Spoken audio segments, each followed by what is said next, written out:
Si vous n'êtes pas capable d'être cruel, vous êtes forcément la victime de ceux qui le sont. Dans cette vidéo, on bascule du côté obscur de la force. Âme sensible, s'abstenir.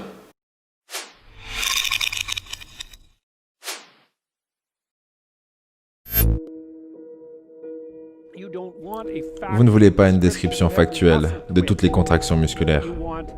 Vous voulez qu'ils distillent leur expérience à l'essentiel. L'essentiel qui est ce qui est important dans cette expérience. Et ce qui est important dans cette expérience est grossièrement ce que vous allez pouvoir en tirer pour changer votre façon de voir le monde et d'agir dans le monde. Et c'est de l'information qui a de la valeur. Donc ils peuvent vous raconter une histoire épouvantable, et ça peut avoir de la valeur, parce que ça vous dira comment ne pas voir le monde. Comment ne pas voir le monde et comment ne pas agir dans le monde. Ou ils peuvent vous raconter des histoires positives et vous en tirer des bénéfices dans les deux cas. C'est pour ça qu'on aime aller voir des histoires sur des horribles psychopathes, vous savez. Et normalement, nous apprenons à ne pas être comme eux, même s'il y a des avantages additionnels là-dedans. Vous savez, vous êtes peut-être... Certaines personnes disent que quelqu'un qui est incapable d'être cruel est un être qui a une plus grande moralité que quelqu'un qui est capable d'être cruel. Et je dirais, et c'est ce que disait Carl Jung, que c'est erroné. Et c'est dangereusement erroné. Si vous n'êtes pas capable d'être cruel, vous êtes forcément une victime de ceux qu'ils sont.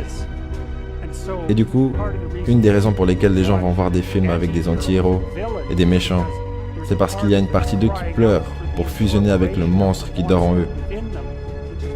Ce qui leur donne la force de caractère et du respect de soi. Parce qu'il est impossible de se respecter avant de savoir sortir les dents. Et si vous savez sortir les dents et réaliser que vous êtes en quelque sorte dangereux, ou même sérieusement dangereux, ensuite, vous serez plus disposé à vous traiter avec respect et demander aux gens qui vous entourent de faire de même. Mais ça ne veut pas dire qu'être cruel est une meilleure chose que de ne pas être cruel. Ce que ça veut dire, c'est que d'être capable d'être cruel, mais de ne pas l'être, est une meilleure chose que de ne pas être capable d'être cruel. Parce que dans le premier cas, vous n'êtes rien d'autre que faible et naïf. Et dans le deuxième cas, vous êtes dangereux. Mais vous avez ça sous contrôle. Et vous savez, beaucoup d'arts martiaux se concentrent exactement sur ce point, comme partie intégrante de leur philosophie et de leur entraînement. C'est « Nous t'entraînons pas pour que tu te battes, nous t'entraînons pour que tu deviennes paisible et éveillé, et que tu évites les combats. Mais s'il arrive que tu doives te battre. » Et encore une fois, la philosophie est que si vous êtes compétent en combat, cela diminue les probabilités que vous aurez à vous battre. Parce que lorsque quelqu'un vous pousse, vous serez capable de répondre avec confiance. Et avec un peu de chance, et ce sera le cas avec les intimidateurs, avec un peu de chance, une démonstration de confiance, ce qui est similaire à une démonstration de dominance, sera suffisante pour le faire reculer. Les travaux de Carl Jung, ce qu'ils mettaient en avant, c'était la dualité de l'homme. Donc dans cette dualité, il y avait le personnage et l'ombre. Et pour comprendre qu'est-ce que l'ombre, il faut comprendre qu'est-ce que le personnage. Et imaginez-vous, vous arrivez dans une soirée, et vous êtes comme ça, sympa, avec un petit sourire, et vous vous présentez aux gens dans cette soirée. Et la personne que vous présentez, c'est le personnage. Et c'est une partie de ce que vous êtes, mais pas l'intégralité de ce que vous êtes. Et du coup, ce personnage a pour but d'être accepté par les gens qui vous entourent. Donc vous allez être sympa, avec un petit sourire comme ça. Et du coup, il y a des gens qui vont vous couper la parole, vous bousculer, vous dominer d'une façon indirecte ou directe devant les autres. Et vous n'allez pas forcément réagir parce que votre besoin primaire à ce moment-là, c'est le besoin d'acceptation. Par contre, après vous rentrez chez vous, vous allez vous coucher et là vous êtes dans votre lit, les yeux fermés et vous vous dites « Putain mais j'aurais dû lui mettre une droite ». Et quand il m'a dit ça, il y a plein de pensées entre guillemets violentes qui apparaissent et c'est une manifestation de votre ombre. Et si elle se manifeste à ce moment-là, c'est parce qu'elle n'a pas pu se manifester au moment adéquat, donc dans cette soirée. Et ce besoin d'acceptation en fait nous porte préjudice parce qu'il nous empêche d'être réellement qui on est dans l'intégralité de ce qu'on est, avec cette forme de dualité. Donc ce côté personnage et cette ombre qui vous donne cet avantage en termes d'énergie et d'énergie d'agressivité qui vous permet aussi de vous défendre et de mettre des limites pour vous-même. Parce qu'en fin de compte, quand il n'y a pas de limites, les gens sophistiqués généralement respecteront vos limites, même s'il n'y en a pas. Du coup, ils vous respecteront tout court. Mais les gens qui n'ont pas cette sophistication vont pousser et vous marcher dessus jusqu'à ce que vous mettiez des limites. Et sans ce côté que Jung appelle l'ombre, vous allez vous faire marcher dessus. Et l'idée vraiment, c'est de fusionner votre personnage avec votre ombre pour être un être complet et pour devenir entre guillemets cet homme alpha. Et du coup, la force que vous développez dans votre côté monstrueux est en réalité la meilleure garantie pour la paix. Et c'est pour une de ces raisons que Carl Jung pensait qu'il était nécessaire que les gens fusionnent avec leur ombre.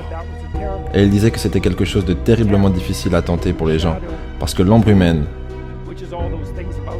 c'est ce qui représente toutes ces choses à propos de vous-même que vous ne voulez pas réaliser. Ces choses atteignent les bas-fonds des enfers. Et ce qu'il voulait dire par ça, c'est qu'à travers une analyse de votre propre ombre, que vous pouvez arriver à comprendre pourquoi les gens sont capables, et vous également, des atrocités qui caractérisent, disons, le XXe siècle par exemple. Et sans cette compréhension, il n'y a aucune possibilité de garder ça sous contrôle. Quand vous étudiez l'Allemagne nazie par exemple, ou quand vous étudiez l'Union soviétique, particulièrement sous Staline, et que vous vous demandez à quoi ressemblent les auteurs de ces actes, oublions les victimes, parlons uniquement des auteurs des atrocités. La réponse est, ils sont juste comme vous. Et si vous ne le savez pas, ça veut juste dire que vous ne connaissez rien sur les gens, y compris vous-même. Et ça veut également dire que vous devez découvrir pourquoi ils sont comme vous. Et croyez-moi, ce n'est pas tâche facile. Donc c'est suffisant pour traumatiser les gens, et c'est en partie pour cela qu'ils n'en font rien. C'est aussi pour cela que le chemin vers l'illumination et la sagesse est rarement emprunté. Parce que si c'était qu'une question de suivre votre bonheur et faire ce qui vous rend heureux, tout le monde serait un modèle de sagesse. Mais ce n'est absolument pas le cas. C'est une question de faire face aux choses auxquelles vous avez le moins envie de faire face. Et tout le monde connaît. Il y a cette vieille histoire avec le roi Arthur, où les chevaliers cherchaient le Saint Graal. Ce qui en soi est la tasse dans laquelle le Christ a bu au dernier dîner. Ou la tasse dans laquelle le sang qui jaillissait lorsqu'il a été crucifié a été versé. Les histoires varient, mais en soi, c'est un objet saint. Comme le phénix, dans certains sens, qui est la représentation de la transformation. C'est un idéal. Et donc, les chevaliers du roi Arthur, qui sont assis à la table ronde, parce qu'ils sont tous égaux, vont chercher la chose qui a le plus de valeur. Et où est-ce que tu cherches la chose la plus précieuse quand tu ne sais pas où elle se trouve? Chacun des chevaliers regarde en direction de la forêt qui entoure le château et entre dans la forêt à l'endroit qui est le plus obscur pour lui. Et c'est une bonne chose à comprendre, parce que la passerelle qui mène à la sagesse et la passerelle qui mène au développement de la personnalité, ce qui est exactement la même chose, se trouve précisément de l'autre côté du portail que vous ne voulez pas escalader.